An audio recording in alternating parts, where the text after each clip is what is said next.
ہر medium میں, but میکرامے میں نہیں ملا. دین دا موٹیویشن بیہائنڈ واز کہ انٹرنیشنلی ہم کافی ساری سیلیبریٹیز کے تو پورٹریٹ دیکھ رہے تھے, تو مجھے ایک طرح سے اندرونی دکھ ہوا مجھے. تو دین یہی آپ کی انسپریشن بنا کہ مجھے یہ کرنا ہے. Then I attempt a flag of Pakistan, وہ بھی ابھی تک ریکارڈ ہے, کسی نے پاکستانی فلیگ ابھی تک نہیں میکرامے سے بنایا.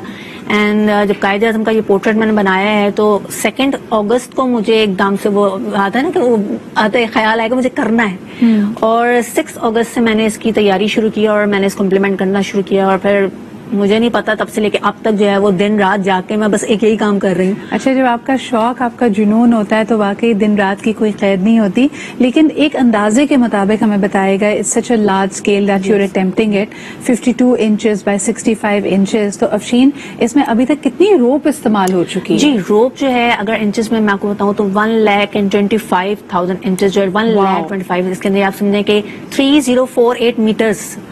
واو. اور اگر کلومیٹر میں کہیں تو 3.08 کلومیٹر روپ اس کے اندر لگ چکی ہے, اور اسٹل اس کے اندر جاری ہے, کیونکہ اسٹل میں نے اس کو ابھی اینڈ نہیں کیا, میں اس کے اندر ایکسٹینڈ کر رہی ہوں 14 روز مزید, تاکہ ابھی جو میرے پاس یہ تو کنفرمڈ ہے کہ it is not been done nationally تو کسی نے بھی ابھی تک اٹیمپٹ نہیں کیا.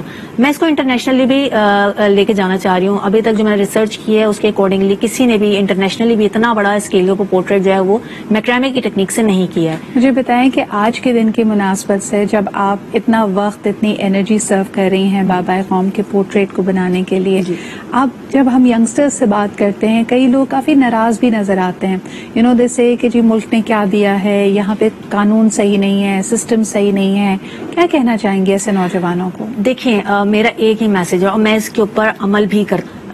when I started this field تو مجھے بہت سارے ہرڈلز آئے تھے, لائک سپلائرز نہیں مل رہے مجھے, ہر چیز سے کاسٹلی مل رہی ہے, کوئی سکھانے والا نہیں مل رہا. تو میں نے اپنے حصے کی اسٹرگل کی 3-4 سال لگا کے.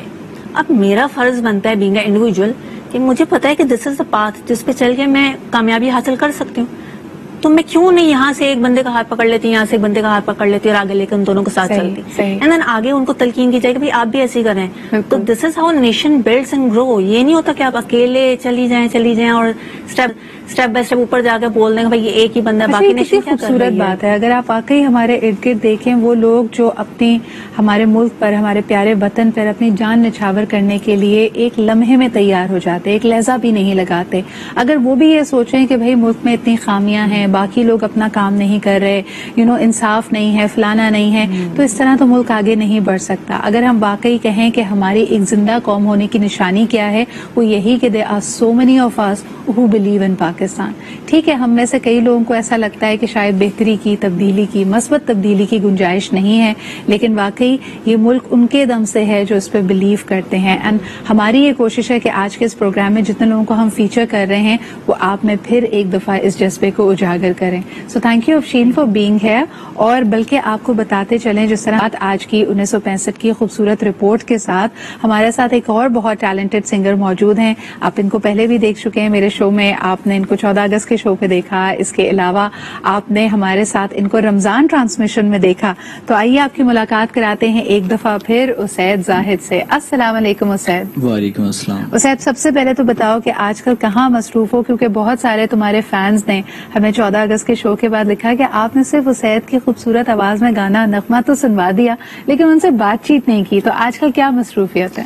آج کل مصروفیات یہ چل رہی ہیں, پروڈکشن ہاؤسز کے ساتھ کام چل رہا ہے میری نغموں پر اور کچھ کلاموں پر, کچھ نعت, تو دونوں چیزیں چل رہی ہیں. اسید, دل سے زیادہ قریب کس چیز کو پاتے ہو, کہ what do you feel most passionate about؟ یعنی تمہاری وجہ شہرت اگر ہم دیکھتے ہیں تو عارفانہ کلام یعنی نعتیہ کلام بنا, پھر اس کے بعد I see you doing a lot of renditions of patriotic songs. یہ کوئی خاص جگہ رکھتا ہے تمہارے دل میں, یا تمہیں لگتا ہے کہ لوگوں کی وجہ سے یہ کرتے ہو کیونکہ لوگوں کو پسند آتا ہے؟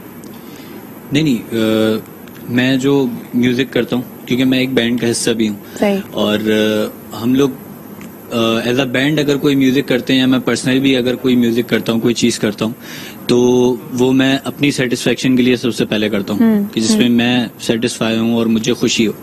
تو یہ دونوں چیزیں اس وجہ سے لے کے چل رہا ہوں ساتھ، کیونکہ صوفی کلام اور ان سب چیزوں کا تھوڑا مجھے شوق جو ہے وہ classical semi classical type touch کا شوق ہے. اچھا مجھے بتاؤ، کئی ینگسٹرز اٹیمپٹ کرتے ہیں خوبصورت ملی نغمے لکھنے کا، لیکن جب بھی ان کی جو کاوش ہوتی ہے، بہترین کاوشیں بھی ہوتی ہیں، لیکن لوگ کہتے ہیں وہ بات، وہ جذبات، وہ لکھائی نہیں ہے جو ہمارے کلاسکس کی تھی. تم اس پہ کیا سوچتے ہو؟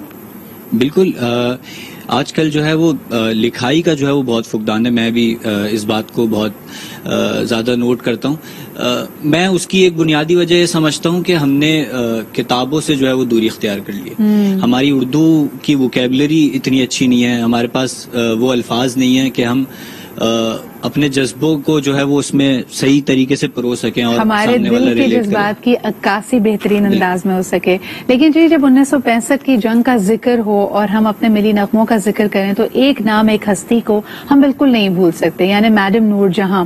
اور ان کے کیا کہنے کہ گائیکی کی تو وہ بیتاج ملکہ تھی ہی، لیکن ساتھ ہی ساتھ ہم یہ بھی دیکھتے ہیں کہ ان کا جو جذبہ تھا، ان کی جو محبت اپنے وطن کے لیے تھی. 1965 میں کہا جاتا ہے کہ میڈم نور جہاں اس بات پہ بضد تھیں کہ وہ بارڈر پہ جا کے ہمارے سپاہیوں کا، ہمارے جوانوں کا حوصلہ بڑھانے کے لیے وہاں پہ گانا چاہتی تھیں. And she dedicated all her love and all her passion اور ان کے جو آرٹ تھا ٹو دا ہمارے ملک کے سجیلے جوان. تو یہ گانا بھی میرے خیال میں جب بھی 6 ستمبر آتا ہے ہمارے ذہنوں میں